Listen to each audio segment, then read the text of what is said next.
Hello again, everybody. Welcome back to the podcast Retro Life for You, movies of the 80s and 90s.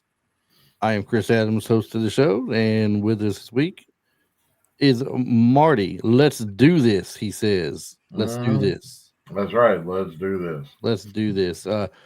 Travis will not be with us this week. It's got let's just say he's got the holiday weekend off. This is the weekend after Thanksgiving, and he had big plans. So he got the weekend off, and Marty and I are stepping in and taking over for the episode this week. So Mhm. I've been wanting to do this movie for a while. I've talked about it several times, never actually did it. Yeah, And you have. So, thought this sounded like a perfect time to jump in and do it.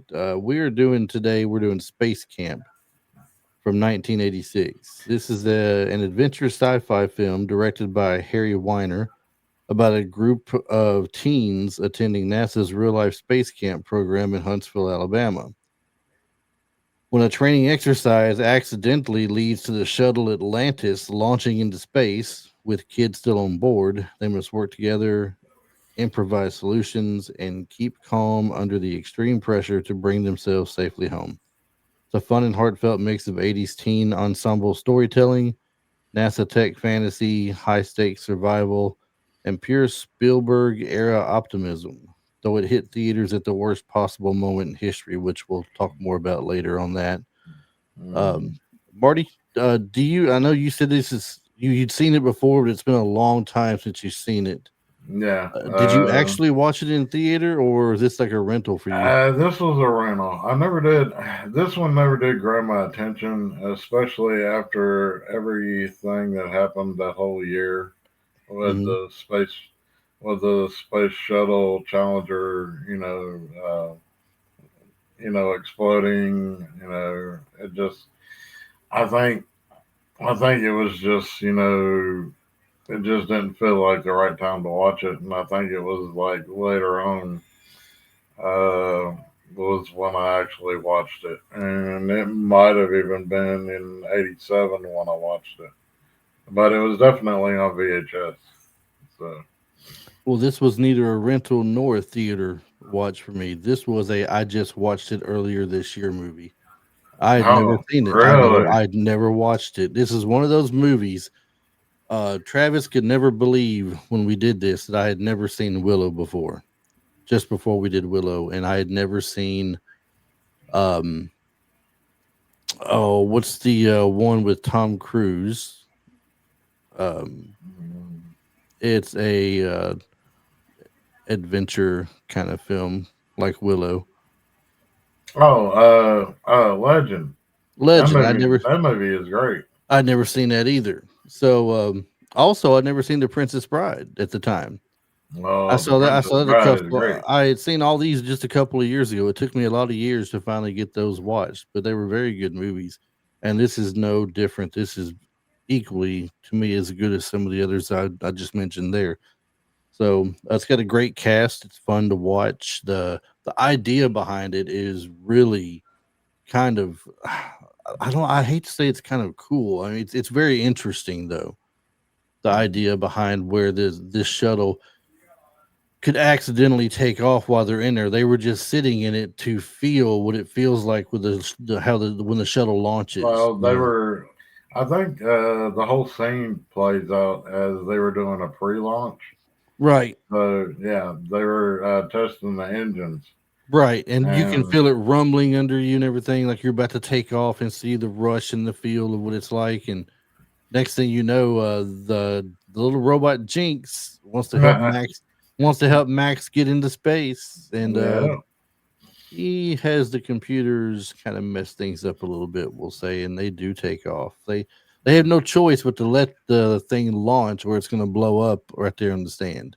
all right, And that is kind of brings us back around again to kind of poor timing on this yes, movie coming yes. out. I mean, you're talking.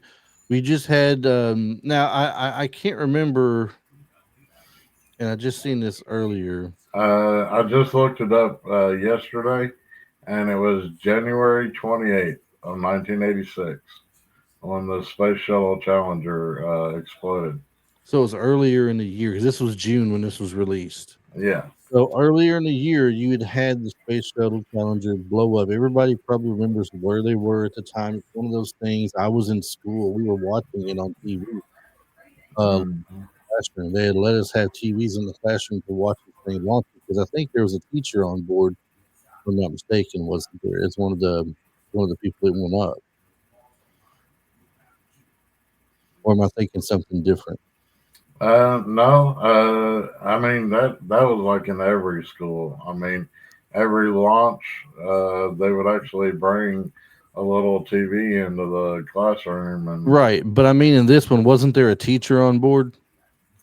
yes, the lady astronaut, Christine something or other, I yeah, think. Or yeah, um, Christine, I can't remember her last name, but yeah, and so this is just very poor timing, and I don't know why they didn't put it on the shelf maybe till the next year and release it then, yeah, in because '87, the yeah, people who were in it wouldn't have been that much different in appearance. I don't think they could have gotten away with letting it sit on the shelf for a year to give it some more time to clear up, but they went 5 or 6 months later. So, I mean, the amount of time and effort that they put into promoting it was at a minimum, so they didn't stir up too many memories or controversy or anything from Challenger exploding. And then can you imagine you do go watch it at the theater, and there's a thought that this one is going to explode right right on the there. pad, Yeah, yeah, right on the pad before it even takes off. So, I mean, that's gonna trigger some memories for people that was affected by Challenger exploding. right, Um, so it just really was not a very good time for them to go ahead and do this. Talk about, challenges. Wow. But we'll get to some of that. We'll recover that in a second on pre-production notes. But yeah. And then which I was actually gonna say like the part where Jinx starts it was called thermal something, but it was actually it was like a uh, it was like an igniting explosion that was going to happen inside the booster rocket, and that is actually, if you look at the news report on the Challenger explosion, when the boosters were getting ready to be released, Mhm. that's actually what blew up. It was the actual rocket, and then they ignited the fuel and they exploded the Challenger. Yeah, So just not a great idea all around. I mean, it's a great movie.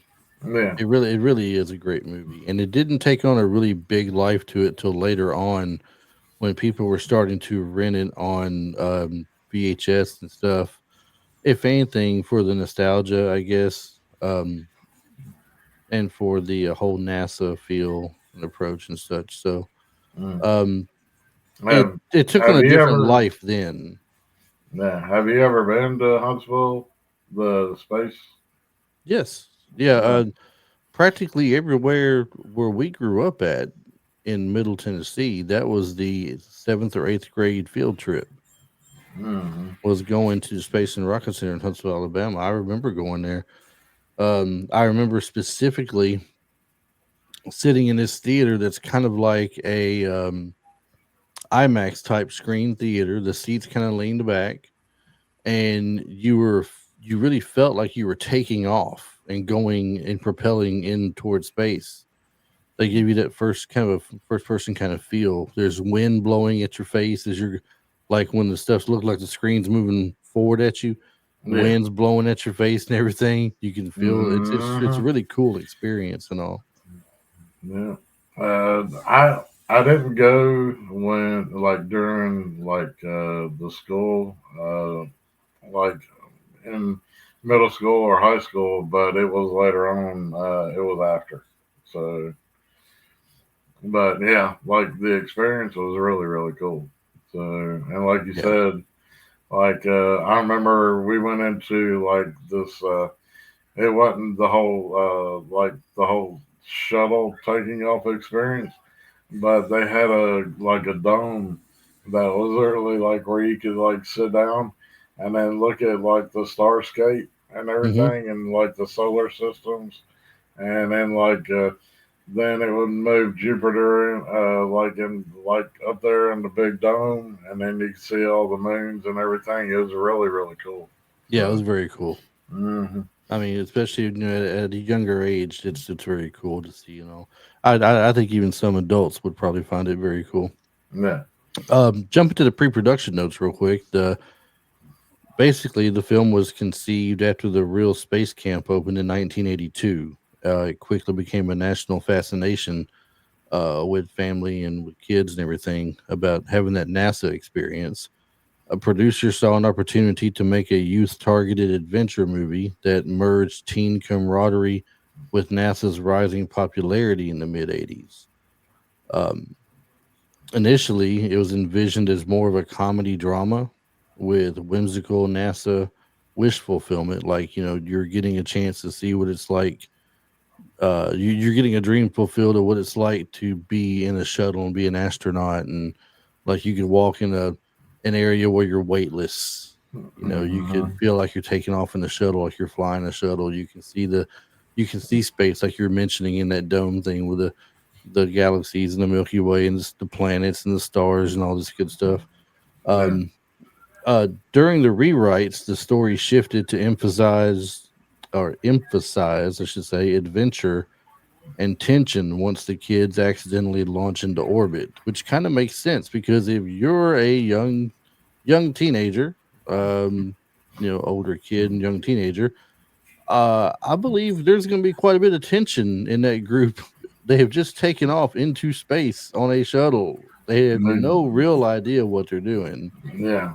I mean They've that. been to space camp several years. Most of them have been there for a few years in a row, and they have studied some things. They get the general concept of it, but no experience of any kind, no real know-how of what to do.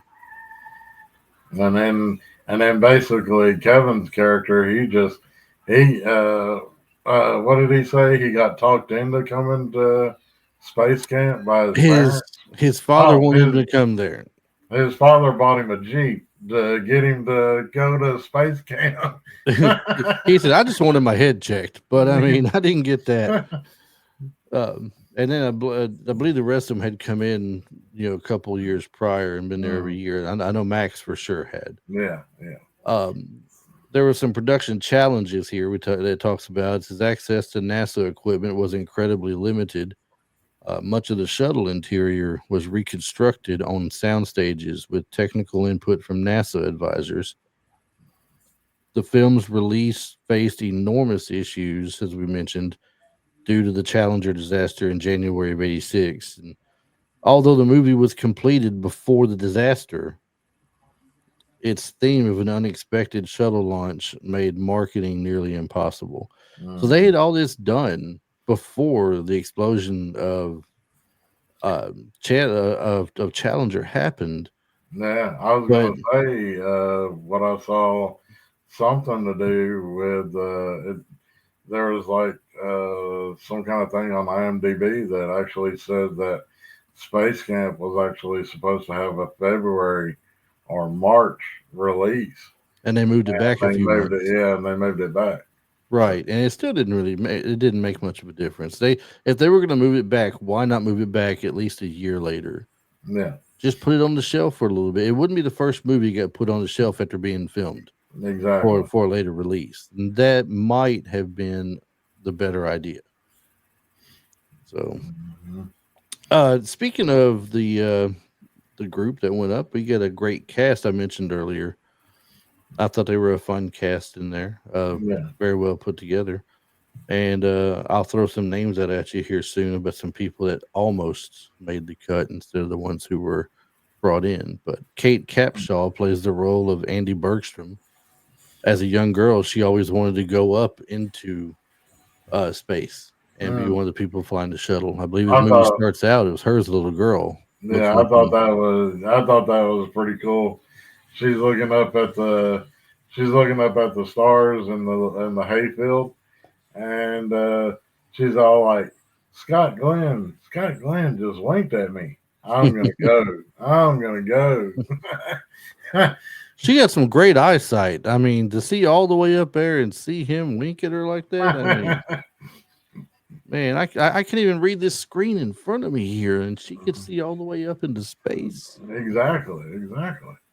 Life's just not fair. Hmm. Anyway, she the camp's astronaut instructor and mentor is what her role was basically for. She's known for being Indiana Jones in the Temple of Doom. She was Willie Scott.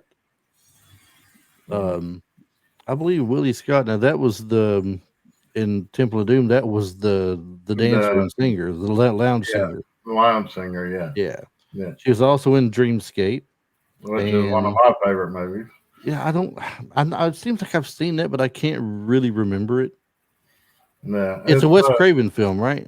no, I don't think it's Wes Craven, but it's Oh got no, no, no, no, no. kind of I'm a thriller theme to it. I So was thinking. I know this is gonna sound weird. Serpent and the Rainbow. For some reason I was visioning Serpent and the Rainbow as that being the movie I was talking about, yeah, but that's not a Dreamscape. That's the Wes Craven film, yes, Serpent and the yes, Rainbow. She was also in Black Rain. Has had Kirk Douglas in it. That was a pretty good movie. hmm, I think that was the movie about he was a cop or something, and he was yeah, trying to break down the yakuza. yeah, and Chinatown. So Yeah, yeah, right. Her role in the movie basically is just like a parental figure to the kids in the teen cast that go up in the ship. She's in there with them to let them know this is what it feels like when you are flying the shuttle and going up in space. This is the feel you get from it, and before you know, they get a real feel. yeah, exactly. Not sure they wanted that kind of experience, but but they got their money's worth and then some. but it's Uh, just like Andy was saying to, I guess Zach was her husband or her boyfriend, I don't know if but it was. Well, I think they got let's see, it's Bergstrom, right? Her last name is yeah. Bergstrom, Hmm. and his last name in it is Bergstrom as well. So they've got to Oh, be. so they were married. I Okay. would say they're married. It's just like, she's talking to him after she gets out of the plane, and she's like, this was supposed to be my turn to go up. This was my year. And then, and then he says the name of the person that replaced her going up in the shuttle. And she's all like, him? Oh, he gets, oh, what did she say? He gets car sick just Something like by, yeah, I don't something know. like that. He gets just by driving, he gets car sick. Oh well, next we have we'll start off with the teen cast now. Now we've got Kate out of the way. We'll go back to her husband toward the end here. But the next starting off the kids anyway, we got Leah Thompson plays the role of Catherine Fairley. She is an ambitious perfectionist teen astronaut trainee. She can fly a little plane. She has, matter of fact, that's how she arrived at space Yeah, camp was with, I guess, her father and and a they were prop plane. a little crop duster plane. Yes, Yeah, letting him know something was sticking in it. You might want to check that when you get out and everything.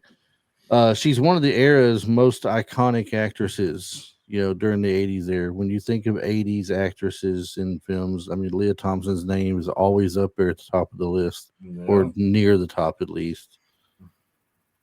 Known for the Back to the Future trilogy, played Lorraine. She was in Some Kind of Wonderful, in Red Dawn.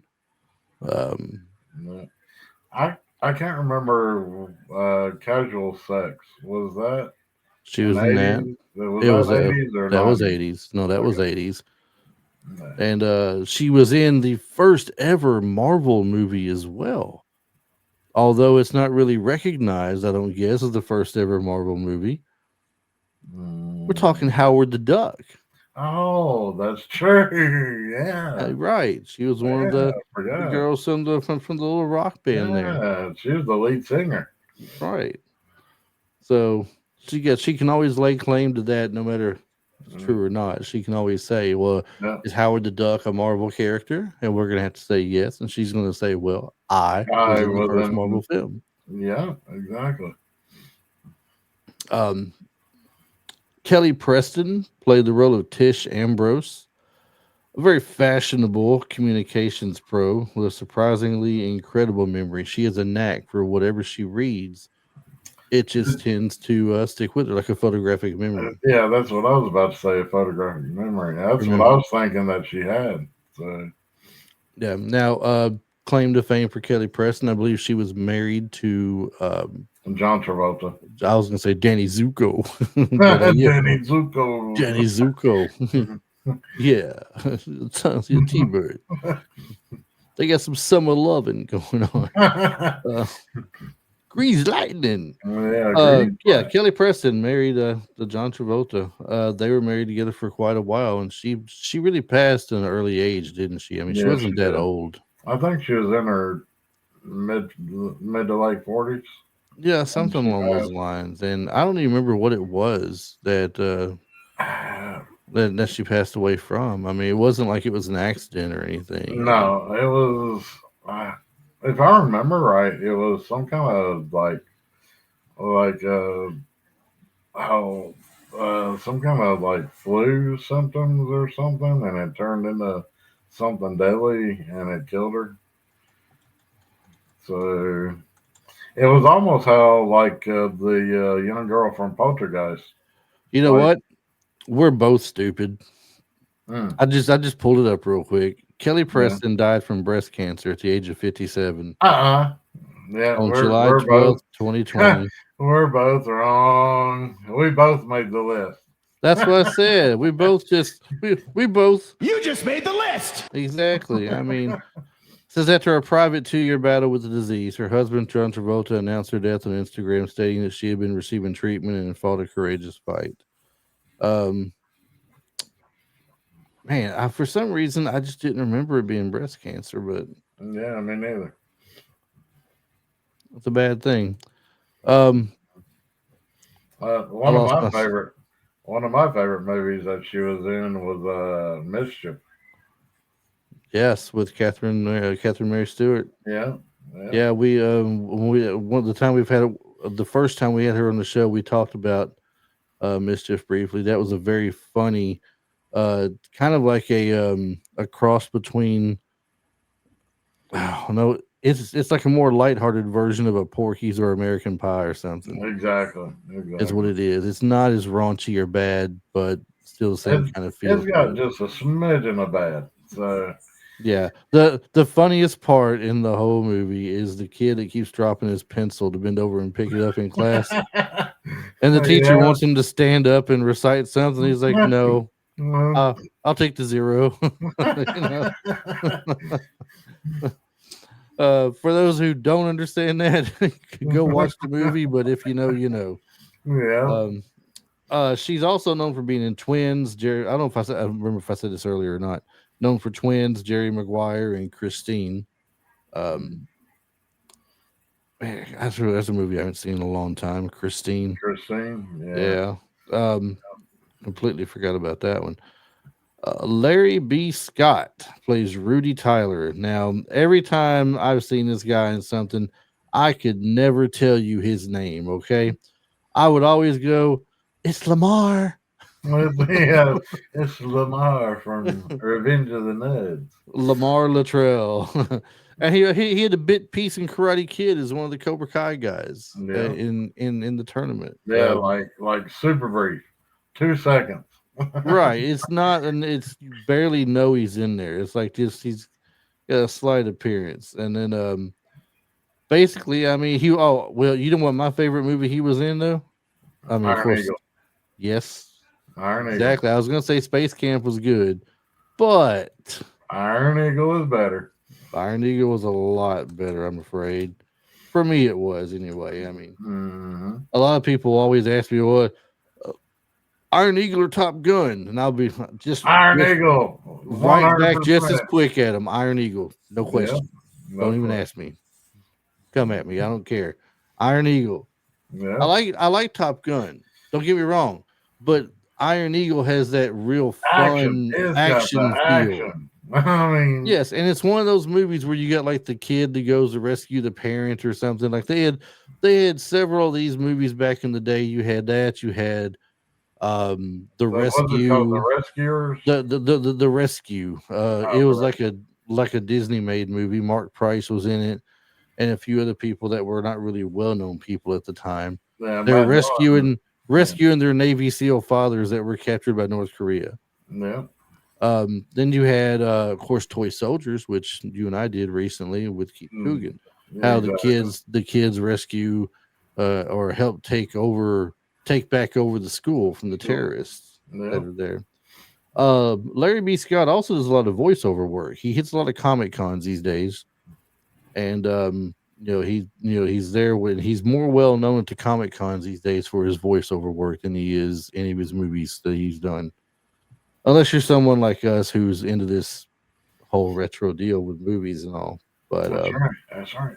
uh, I'm trying to think if I'm correct on this, but doesn't he do the cartoon Green Lantern John Stewart in I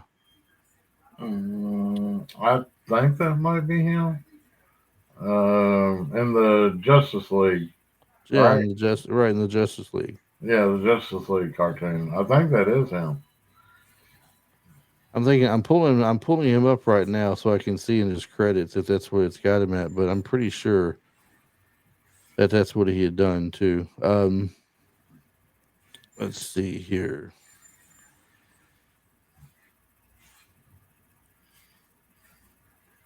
All right, the Big Easy Champions.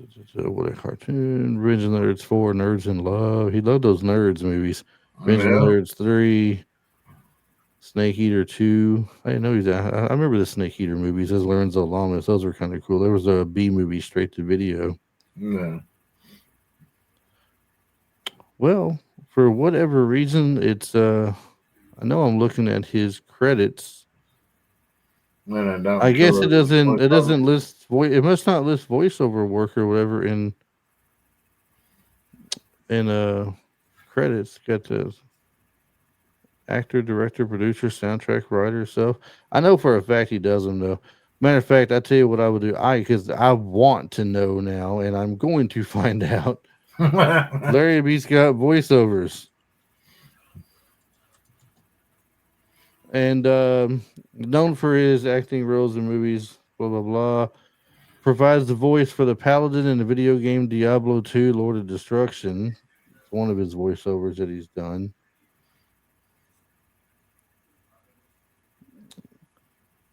And yeah, he's got a long list of things in here. Yeah, I bet he does. A lot of game characters, mostly, is what you see. Yeah, I'm not gonna go down this list. There's too many to list right now. Yeah, But he does. But just check him out online on Google. He does do a lot of voiceover work. More voiceover work than anything else these days. It seems like so. mm, And to the next person now, we've got Tate Donovan. Tate Donovan plays Kevin Donaldson, the reluctant teen leader who has to step up there in the movie. Doesn't really want to be there to begin with, but like we said earlier, the father no, gets him to go. He's known for things like the OC. If you remember, the OC played the role of Jimmy Cooper. He was the voice of Hercules in Disney's Hercules movie. And Love Potion #9 with Sandra Bullock. That's what we were talking about earlier, where we really knew him from, I think. mm-hmm. Yeah, that's where I remember him from. So Yeah. Yeah. other than Space Camp. So Right. Obviously Space Camp, but I mean, I never did watch the OC. So I didn't either. Man, that was one of those times, one of those shows that was on. Was it Fox? It was on, it was and like the late 2000s. right, and it's like Well, early 2000s. So early 2000s, yes, and it's like the Beverly Hills 90210 and Melrose Place kind of feel. yeah, When Beverly Hills 90210 first came out, the first season, I watched several episodes of it just because it was so hyped up, and then I just realized it was not for me, and I stopped watching it, and I didn't even bother with Melrose Place because I knew it was just a more soap opera version. another version of that. Well, So it was just a bigger soap opera version. I mean, a bigger soap opera than what 90210 was. So, no, and then the OC definitely did not stand out to me was anything I wanted. So Mhm. I passed on all that. But back to his role in the movie, though, his role in the movie was great. He didn't want to be in that position. He definitely didn't want to be up in space, I'm sure. But when the time come in the end He to took be the one charge. to be responsible, Yeah. take charge, and make those decisions, he took charge because he had told Andy that he had faked it in the um, back in the area where they were practicing and The everything. simulator, yeah. Right in the simulator, he was just faking it all, and um, so she puts Leah Thompson's character in charge, and she is has already messed up twice now. Mhm. And instead of not knowing what to do to go ahead and let Andy be trapped outside the space shuttle, she was doing a spacewalk to get oxygen tanks to bring back for the shuttle. They were running out of oxygen. Yeah. And instead of leaving her out there hurt, so they could take off and go home and be rescued, she didn't know what to do. So he steps in and flips the switch And it off and was saves down the to day. 1 second. Right. So Yeah, he yeah, makes the judgment call, and then if we're all, it's like if look if she's gonna die, we're all gonna die. Basically, is what it comes down to. yeah, It's a hard decision to make, but you can't leave a member of your crew like that to die in that kind of fashion because she would have been pulled alongside. She would have been pulled along with the space shuttle they were in, yeah, and burned up and and then burned up in the atmosphere, basically. yeah, Last member of the crew, which was a young kid. Now, this young kid's name was Leaf Phoenix. His brother was River Phoenix. For those of you, I know a lot of you probably saying River Phoenix. That sounds familiar. Why does that sound familiar? Well, he had his own little space movie in a way called Explorers. Played the role of Wolfgang Mueller, and he was in Stand by Me. He was in Little Nikita, Running on Empty, Indiana Jones and the Last Crusade as a young Indiana Jones. He was the what's that? The life, the night in the life of Jimmy Reardon, yeah, and all this thing. So his brother Leaf was a younger kid trying to break into business as well, and he gets this role of this movie playing the role of Max, Max, which is the best friend, best friend of Jinx, the robot. the robot. Jinx the robot takes everything literally, by the way. And you say something, he's very literal. Max says something about these groups of guys that were messing with him. He said they should all get zapped. And Jinx says, "Yes, you're right," and takes off. And he says, "What are you He's doing?" gonna zap. "I'm going to zap I'm them." gonna zap him. Yeah. And you see something go zzz on his little hand, Yeah, and it's like, "Well, wait a second, stop." But he takes everything very literal. Jinx, and that's just before Jinx is the reason why they're in space. He causes he kind of hooks up with the computer system to make it do yeah. something to The big computer system at NASA. right, right. So he's the youngest camper who loves space, and robots become essential. He's a real big Star Wars nut. Like he loves like Uh, Luke Skywalker. He the, talks about the, you know use the force. use the Force. Now, Leaf Phoenix, for those of y'all who don't know, later on did movies such as Gladiator, The Joker, and Walk the Line, and now I can feel in the Force a number of people out there going, "Wait a second, Leaf. is that Who's Leaf? Joaquin Phoenix? You Yeah, mean Joaquin Phoenix?" exactly. That's exactly who it is. Walking. When he first got into it, he was known as Leaf Phoenix. Now, I don't know why they went by River Phoenix and I'm Leaf Phoenix. So the River wasn't his real name either, was it? I'm assuming. I want to say, I think it was Was River it? Phoenix. Yeah. I wonder if Leaf is his real name too, and it's just Joaquin is I the want to say Joaquin might be like his first name, yeah, and Leaf might be his middle name. So he might have went by Leaf when he was younger. So, right. that's what I'm Very strange guy. Turned Yeah. into a very strange man later in life. Yeah, yeah. Um, one of I think one of my favorite. Well, I love Walk the Line. That's the Johnny Cash story for those who Right. haven't seen it. But other than that, Signs. Oh, with Mel Gibson. Yeah, that was Yes, really good. Signs was a good movie. I like him in that. I never really watched all of Gladiator. I've sat down and tried to watch it a few times. I fell asleep on it so many Yeah, times.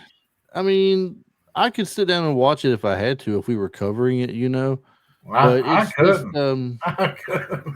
it's just not one that really stands out. And I refuse to watch his version of his version of the Joker. I refuse to watch it. It's just I have, it looks so stupid. and I like the first movie. I really tried to watch like the part two, but when they went into the singing, I was like, nope, switch, switch, switch, switch, switch. Yeah, I can't get into it. Period. Tom Skerritt to go ahead and bring the Bergstroms together here. He is Zach Bergstrom. He's a NASA astronaut, husband to Andy. He's been in space, according to the beginning of the Andy, email yeah, that we were talking. So he's now down there, and they're running space camp every year. He's known for being an alien. Played the role of Dallas in Alien. He was in Top Gun. We just mentioned Top Gun earlier for a minute. A River Runs Through It. Um, what is that movie that Travis and I did earlier this year around? I don't know if it was Mother's Day or if it was. Yeah, I think it was in Mother's Day. Uh, Julia Roberts is in it. Tom Skerritt plays the father. hmm. It's one of those movies like like fried green tomatoes. Still Magnolias, Still man. Magnolias, yes.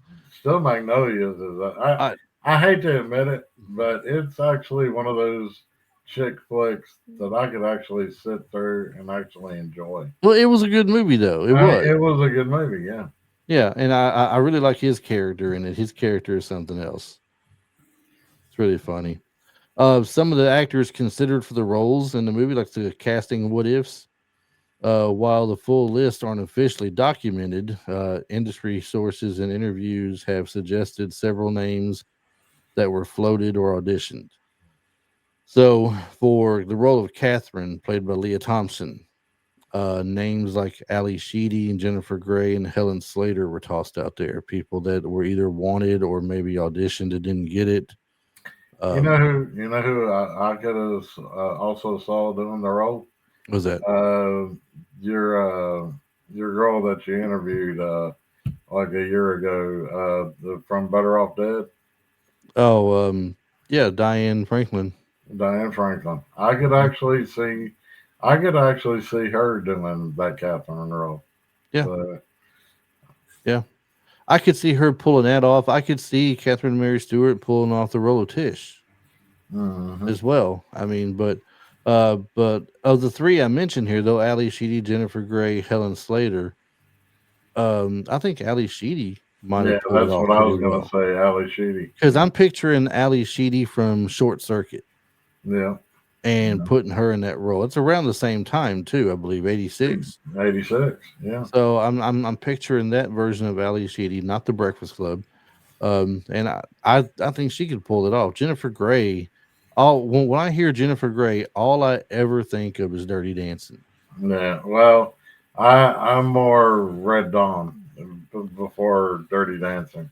But So I know Red Dawn. She was in there, and it was great. Matter of fact, she was in there with Leah Thompson. You yeah, know, two of them yeah, together. And then she went on, and she had Ferris Bueller's Day Off, playing the sister Jenny. But I, for whatever reason, the role that made her the most popular that was was Dirty Dancing. Yeah, Helen Slater. I can't see her playing that role. Helen Slater, I could have seen playing something different, maybe even the role of Tish. I don't know, but not the role of Catherine. She was the one that played Supergirl. She yeah, also played the Legend of Billie Jean. yeah. So I just don't see it. For Kevin's role that Tate Donovan played, Michael J. Fox was reportedly too old and too busy, but his name was tossed around early due to the Back to the Future successes. Hmm. Anthony Michael Hall was considered, but he turned it down as he was trying to transition out of teen roles at the time. He wanted to get something different, not get stuck. Yeah, more adult. Yeah, Yeah, he didn't want to be keep portraying all the same teen roles all the time. So I guess I could see that, moving on in your career. you know who I could have also saw playing Kevin, That Corey Haim. Yeah, yeah, that would have been a good one actually. Yeah, Sure would. Sean Astin also probably. yeah, yeah. I could probably see that. For the role of Andy, that Kate Capshaw did, Deborah Winger was rumored to be approached but was unavailable. Deborah Winger probably would have been good. Mm. Sissy Spacek's name came up early in pre-production. Uh, No, I don't think so. no, I don't think so neither. Um, Oh, I know so who could have. I know who could have done it. She might have been a little too old for maybe the role, but well, maybe not. well, Sally Field. Sally Fields, or who was the woman in the original Indiana Jones that Oh, Alan. Something. Her last name's Alan. yeah, her. I was thinking of her. Oh, what is her name? You said it. We did the Indiana Jones not too long ago. She was also in Starman and oh man, I know, but I'm having trouble thinking of her name. yeah, me too. It I can think of her last wasn't name. Karen Allen, was it? It might be it, Karen Allen. So I can't think. I don't remember if that's what it was or not. But anyway, not important really.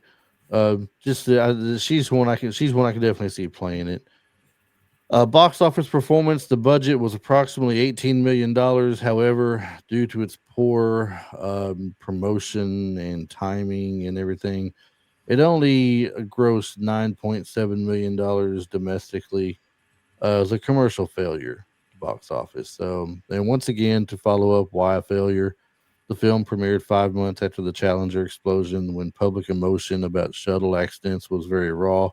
The movie's marketing was drastically reduced, and the audiences were understandably uncomfortable with the premise at the time. However, over the years, it's gained a cult status, especially among 80s nostalgia fans and those who grew up dreaming of NASA. right. So, television, VHS rentals, DVD rentals, and purchases and such. That's kind of revived it over the years. And what's crazy is where I had to watch it of all places. I couldn't find it on. I couldn't find it on Amazon. I couldn't find it on Hulu or Peacock or none of those. I had to go to YouTube of all places I to started on watch YouTube. I to watch. started, yeah, I started on YouTube, but it has commercials, and I didn't want that, so I went to Internet Archive, and Mhm. it's actually on Internet Archive. You can watch it on there with no commercials. Okay. Yeah, and I watched it with commercials, and I was trying to click through them real quick. Yeah, Yeah, they're annoying, aren't they? they are. I believe this is Joaquin Phoenix's first major film role. It's what it says here. He was credited under, of course, early childhood nickname Leaf. Many scenes were actually filmed at the U.S. Space and Rocket Center in Huntsville, Alabama. So if any of you have ever been there and gone to it, it's kind of a throwback to you, a blast from the past to see some of those things in the film. Yeah, Um, the robot Jinx was created specifically for the movie, but inspired by early NASA robotics experiments. Now, who did the voice of Jinx? Frank Somebody, Welker. Frank Welker, the man, the myth, the legend, Frank That's Welker. right, Megatron. Megatron, which you at have one failed me which yet at, again, which at one point Starscream. I was hoping for a good Optimus Optimus Prime. No, there was no Peter Cullen there nowhere. And when you think Frank Welker, the first thing I think of really is Fred from Scooby Doo. I mean, Yeah. it's just his normal voice. It's not even he didn't even adjust his voice for it. That's just his normal voice. Mhm. Optimus Prime, though. Where's Travis at when we need him? He does a good Optimus Prime. He does actually do a Yeah, good it's like I am Optimus Prime. leader. I cannot do it. Uh, Travis can. exactly. He's the leader of the Of the Autobots. NASA gave the film deep access compared to most productions of the time, hoping to inspire a new generation of kids toward aerospace careers. After the Challenger disaster, several promotional materials were pulled or re edited to avoid imagery that might upset audiences. And the movie's accidental shuttle launch is loosely inspired by early NASA test scenario fears about unexpected ignition conditions. Yeah. So that's what I forgot what they called it. When Jinx was hooked up into the big massive NASA computer, it was called a thermal something, but it's uh, basically where the booster accidentally ignites. yes. And there's And a if it overheats, it explodes. yeah, well, it doesn't explode. It just fully launches. It's like Well, it but goes. they talked earlier about, if you remember, they had to do something to go ahead and let it launch. If not, it would have exploded. Yeah, well, it would have basically what it would have done. It would have like the one rocket would have ignited, and it would have launched it over, and then it would have just crashed into the pad. Yeah. So yeah, Well, we got a couple of discussion questions here to toss out. It's that time. Would and I think this is a no-brainer. Would this movie have been a hit if it weren't released after the Challenger tragedy? yes. If they'd If have waited until '87 and did a summer release, and then promoted the hell out of it in like say February, say if they'd have promoted it real heavy in like February, March, April, and then released it at the end of May, I think it would have made its money back I think it would have twice over. done real well and probably better if it had been released before Challenger had exploded, because they said they were done with all the filming and everything before the tragedy happened. So So if they if could they have just released in '85 instead of '86, it could have, well, I mean, they were done with all the filming and everything. So the question is, were they done with all the final cuts and edits and stuff? It didn't say anything about that. That's the only thing questionable. If they were done with all of that, I would have think if they had released it at the end of '85, it would have done a lot better. But but do you they might have had that ability though, because of not having every little thing done but on do it. you think but do you think that would be like a really wild coincidence? Oh Like gosh, I mean, can you I imagine what people would say? This movie come out, all of a sudden it really happened. yeah, I mean, it's usually it's the opposite. Something happens and you make a movie about it. But exactly. this wouldn't have been a movie made about this. It would have been, some similarities, but not a movie made about the actual event. hmm I mean, say like you're right. I mean, say that it had a summer release in '85, and then went to VHS, and right before Christmas, and then like January, January 28th, the shuttle launches, and then it blows up, and then it explodes in midair. I mean, it said that it was like 73. It literally said it was like 30 to 40 seconds after the shuttle had launched. That's when it exploded. Hmm. So so it wasn't even that far off the pad. No. So Which team do you relate to the most in the movie? Kevin, Tish, Catherine, Rudy, or Max? mm, I'm gonna say Rudy. Why do you think that is? I just my love of science, my love of science fiction. Not So because you want to open a hamburger stand in space, right? yeah, I would like to open up a fast food joint in space. That's what That'd he be said, right? The yeah. first ever It's fast like food joint in space. There's gonna be Big Mac in space. a hungry astronaut out there somewhere one day. Mm, For me, I think it's Max because of his. I mean, he has that love for space and science fiction and stuff, and he's got the Star Wars nerd in him, right? I yeah, mean, he's got a little bit of everything like that. Um, I think I would have related more toward like him because I I definitely would not have been a Kevin. that's he seems like he comes from like the well-to-do family who buys him what he wants, and he's spoiled Mhm. or something. All these things. Tish, I wouldn't relate to her because she's like the fashionable girl with a photogenic memory, remembers everything. Uh, Yeah. Catherine wanting to be a pilot, and I don't know. I mean, it's Rudy. Rudy would be the second closest, I guess, because of the love for science fiction. But I think Max is what I would come close to being like. Um, when it comes to realism in movies, like the question kind of starts off as how realistic is the film's depiction of NASA procedures, but then again, it says does realism really matter in an '80s adventures film?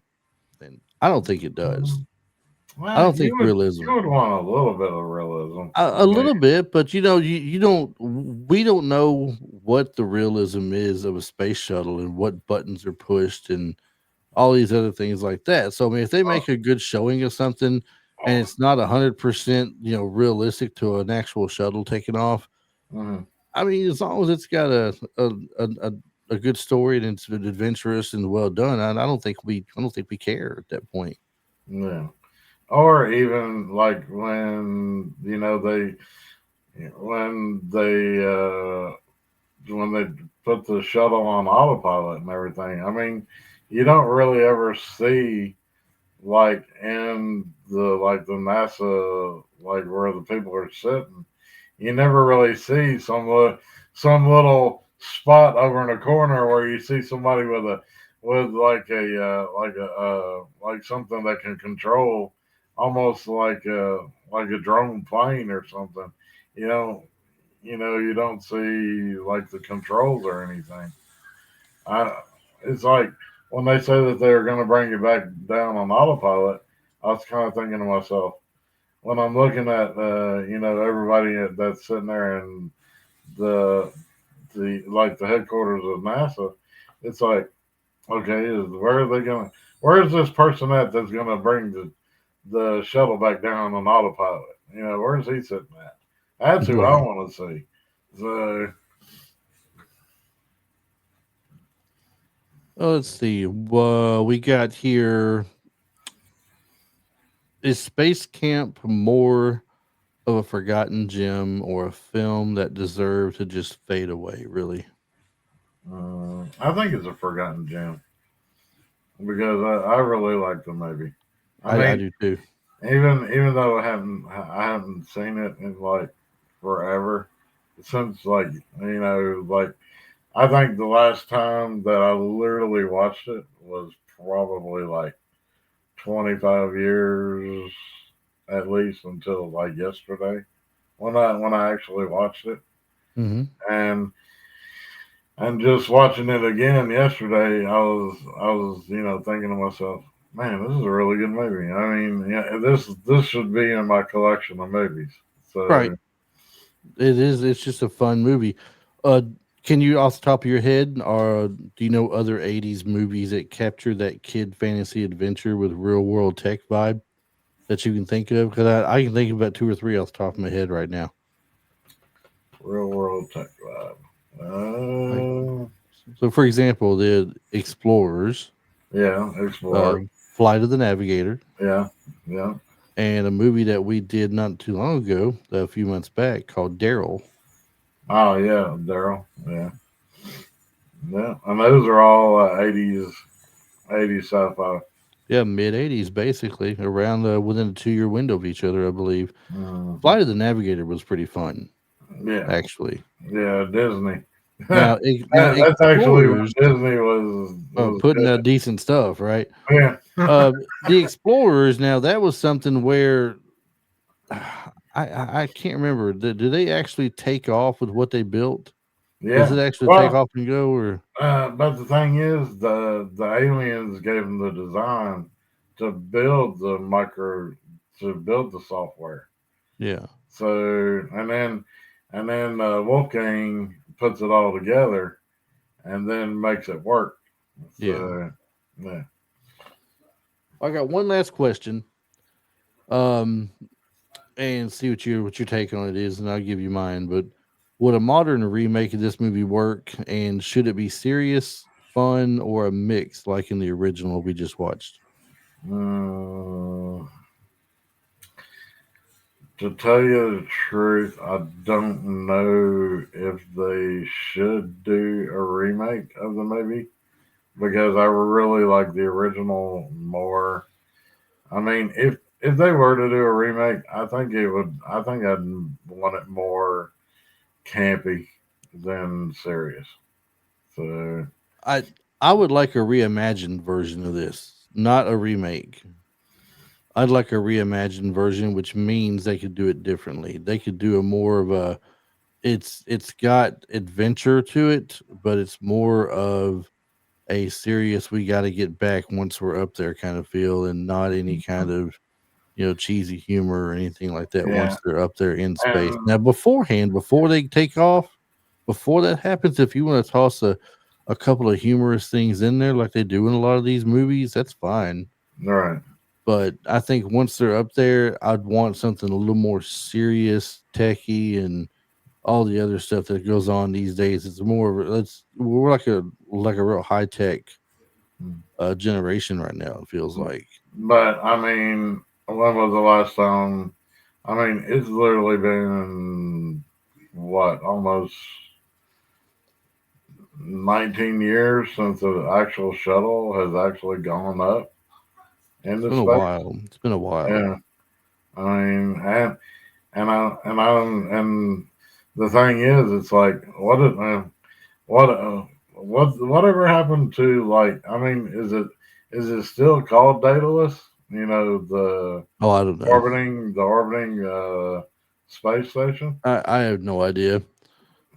No idea at all. I mean, is it just up there still floating around in the stratosphere? You know, with no people aboard it. Just, I mean, we spend billions of dollars in building the thing, and then just let it just sit up there and rot.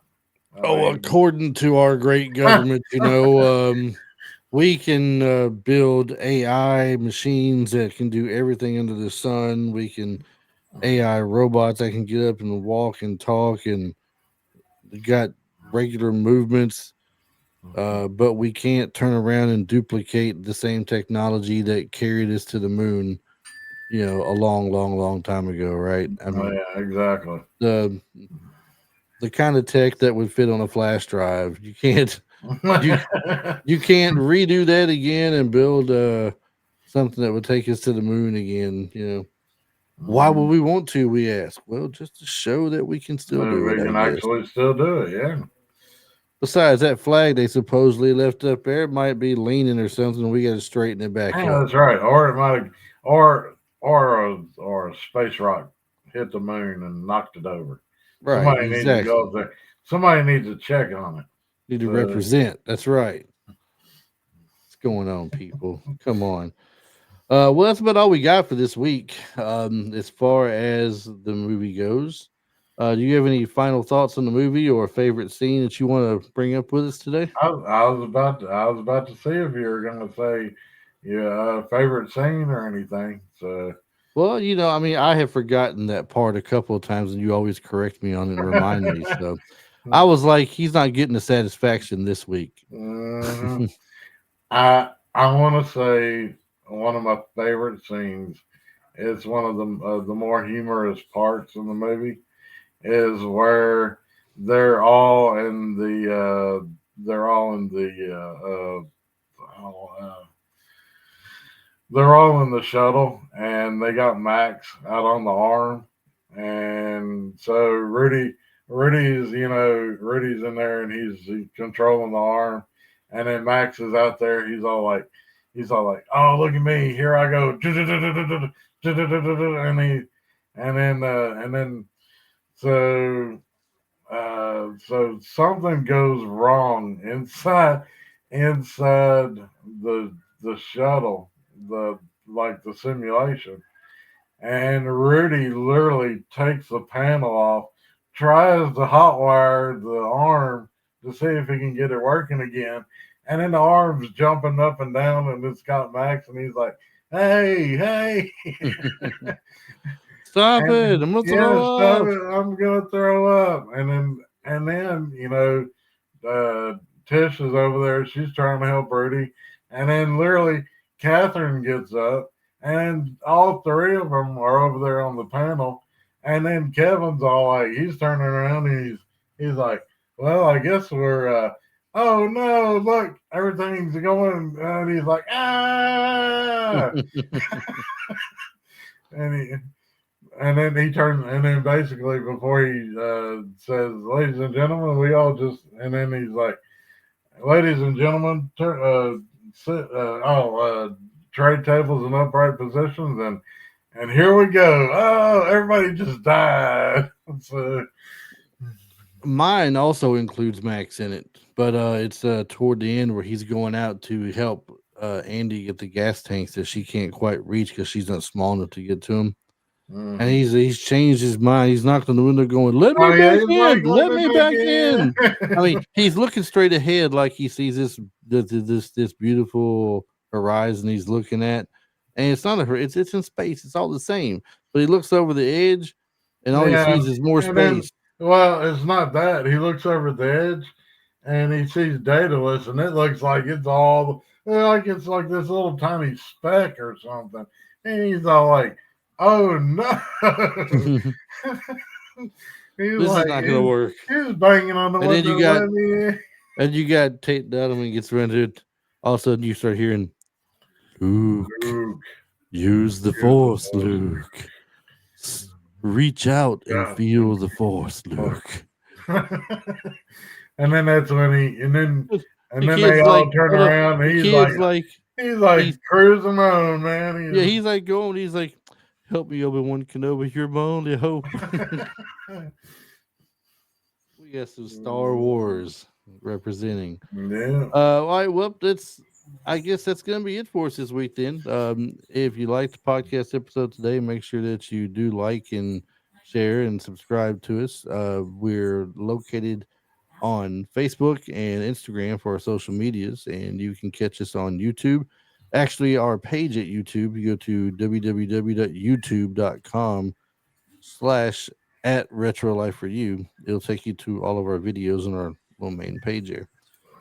We have a website, retro life, the number four, the letter u.com, and you can listen to our podcast right from the browser, or you can go into the show notes and watch the video of most all of them that are there, unless I have forgotten to upload the video.